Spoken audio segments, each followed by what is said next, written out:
भारत की आज़ादी की कहानी सिर्फ तारीखों और घटनाओं की सूची नहीं है, ये साहस, बलिदान, संघर्ष और अटूट विश्वास की अमर गाथा है। भारत में अंग्रेजी हुकूमत का असली विरोध बड़े पैमाने पर 1857 में शुरू हुआ। इसे सिपाही विद्रोह या प्रथम स्वतंत्रता संग्राम कहा जाता है। मंगल पांडे, झांसी की रानी लक्ष्मीबाई, तात्या टोपे, बेगम हजरत महल जैसे वीरों ने अपने प्राणों की आहुति दी। यह विद्रोह भले ही असफल रहा, लेकिन इसने स्वतंत्रता की नींव रख दी। 1857 के बाद कई दशकों तक अंग्रेजों ने भारत पर सख्त नियंत्रण बनाए रखा, लेकिन जगह जगह छोटे बड़े आंदोलन होते रहे। दादाभाई नौरोजी, बिपिन चंद्र पाल, बाल गंगाधर तिलक, गोपाल कृष्ण गोखले जैसे नेताओं ने राजनीतिक जागरूकता फैलाई।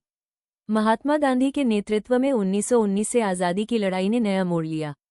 जलियांवाला बाग हत्याकांड 1919 ने पूरे देश को झकझोर दिया। गांधीजी ने सत्याग्रह और अहिंसक असहयोग आंदोलन की शुरुआत की। लाखों भारतीयों ने सरकारी नौकरी, स्कूल कॉलेज, विदेशी वस्त्र और करों का बहिष्कार किया। 1942 में भारत छोड़ो आंदोलन का नारा गूंजा, अंग्रेजों भारत छोड़ो।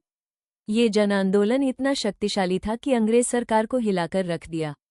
भगत सिंह, सुखदेव, राजगुरु, चंद्रशेखर आजाद जैसे क्रांतिकारियों ने अपने प्राण देश के लिए न्योछावर कर दिए। नेताजी सुभाष चंद्र बोस ने आजाद हिंद फौज के माध्यम से स्वतंत्रता का बिगुल बजाया।